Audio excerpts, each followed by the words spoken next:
साथियों, 1947 में जब मां भारती के टुकड़े हुए,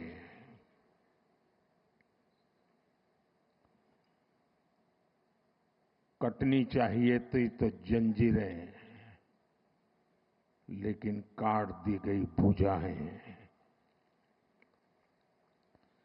देश के 3 टुकड़े कर दिए गए।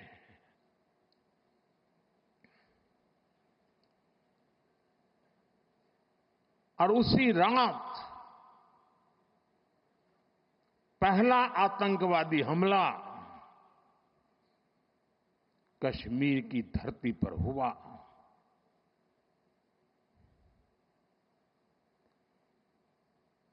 मां भारती का एक हिस्सा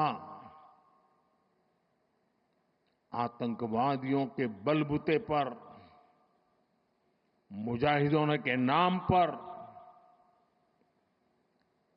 पाकिस्तान ने हड़प ले लिया।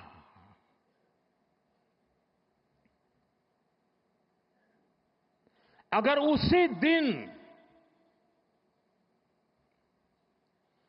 इन मुजाहिदों को मौत के घाट उतार दिया गया होता,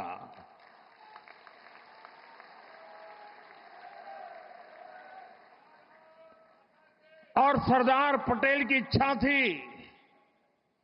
कि पीओके वापस नहीं आता है तब तक सेना रुकनी नहीं चाहिए, लेकिन सरदार साहब की बात मानी नहीं गई और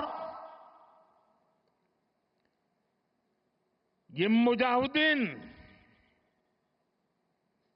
जो लहू चख गए थे, वो सिलसिला 75 साल से चला है। पहलगाम में भी उसी का विकृत रूप था। 75 साल तक हम झेलते रहे और पाकिस्तान के साथ जब युद्ध का नौबत आई, तीनों बार भारत की सैन्य शक्ति ने पाकिस्तान को धूल चटा दी।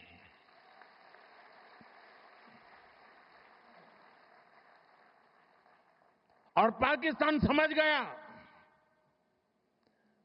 कि लड़ाई में वो भारत से जीत नहीं सकते, और इसलिए उसने प्रॉक्सी वॉर चालू किया। सैन्य प्रशिक्षण होता है, सैन्य प्रशिक्षित आतंकवादी भारत भेजे जाते हैं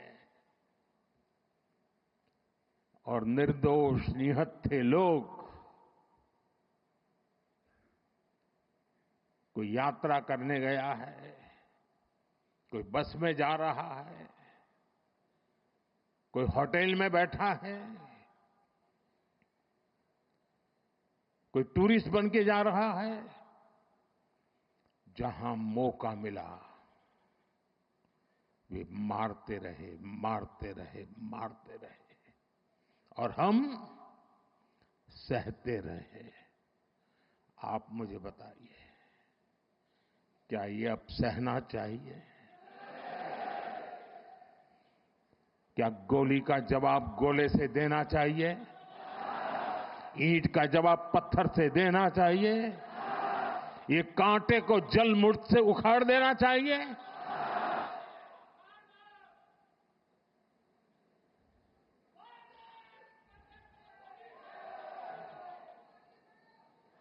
साथियों, ये देश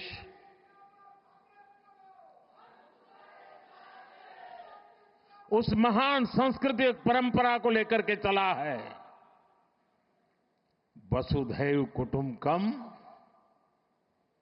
ये हमारे संस्कार है, ये हमारा चरित्र है, सदियों से हमने इसे जिया है। हम पूरे विश्व को एक परिवार मानते हैं।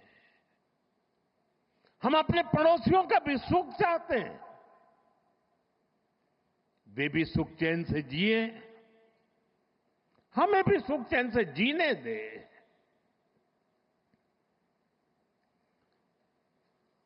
ये हमारा हजारों साल से चिंतन रहा है।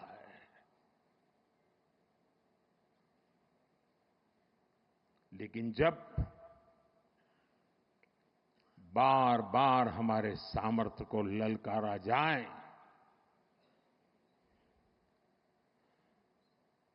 तो ये देश वीरों की भी भूमि है।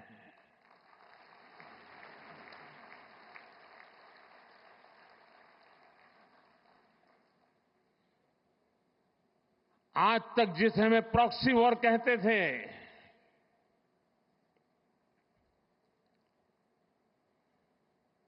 6 मई के बाद जो दृश्य देखे गए, उसके बाद हम इसे प्रॉक्सी वॉर कहने की गलती नहीं कर सकते हैं। और इसका कारण है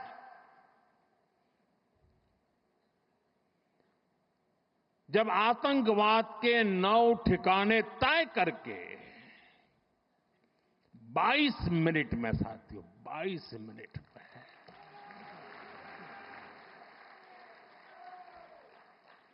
उनको ध्वस्त कर दिया। और इस बार तो सब कैमरा के सामने की सारी व्यवस्था रखी थी ताकि हमारे घर में कोई सबूत न मांगे। अब हमें सबूत नहीं देना पड़ रहा है, वो ऊपर वाला दे रहा है।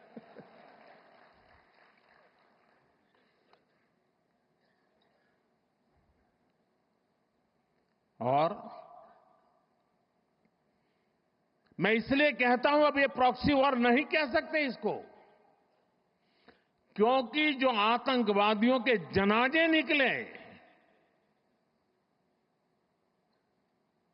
6 मई के बाद, जिनका कत्ल हुआ,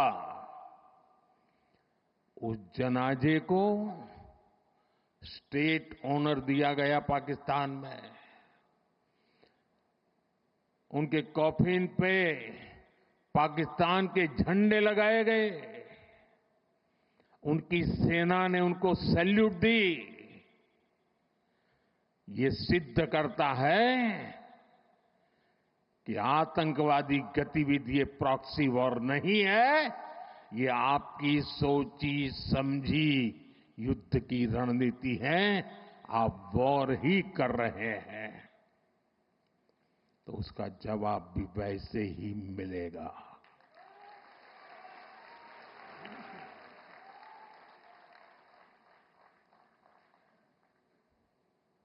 हम अपने काम में लगे थे, प्रगति के राह पर चले थे।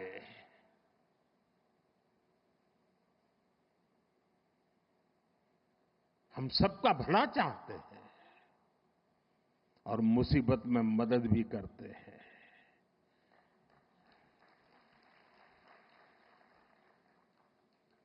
लेकिन बदले में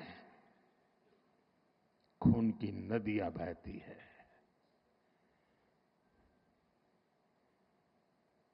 मैं नई पीढ़ी को कहना चाहता हूं,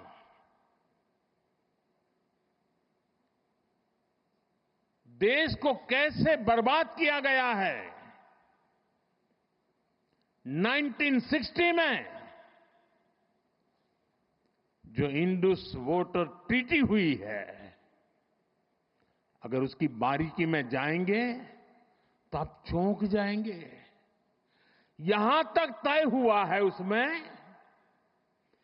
कि जो जम्मू कश्मीर की अन्य नदियों पर डैम बने हैं,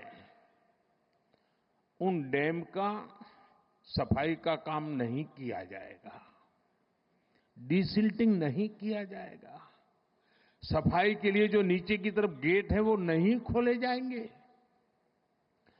60 साल तक ये गेट नहीं खोले गए और जिसमें 100% पानी भरना चाहिए था, धीरे धीरे इसकी कैपेसिटी कम हो गई, 2%, 3% रह गया। क्या मेरे देशवासियों को पानी पर अधिकार नहीं है क्या? उनको उनके हक का पानी मिलना चाहिए, नहीं मिलना चाहिए क्या? और अभी तो मैंने कुछ ज्यादा किया नहीं है।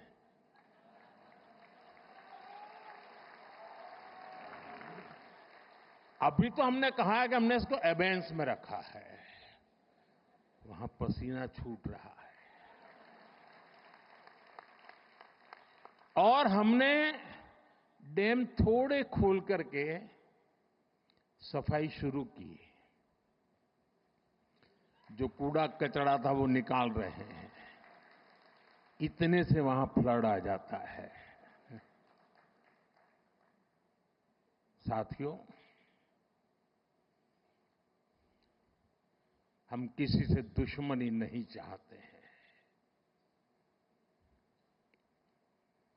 हम सुख चैन की जिंदगी जीना चाहते हैं। हम प्रगति भी इसलिए करना चाहते हैं कि विश्व की भलाई में हम भी कुछ योगदान कर सके।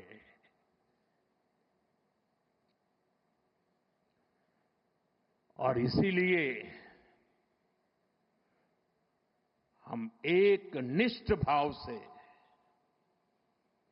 कोटि कोटि भारतीयों के कल्याण के लिए प्रतिबद्धता के साथ काम कर रहे हैं।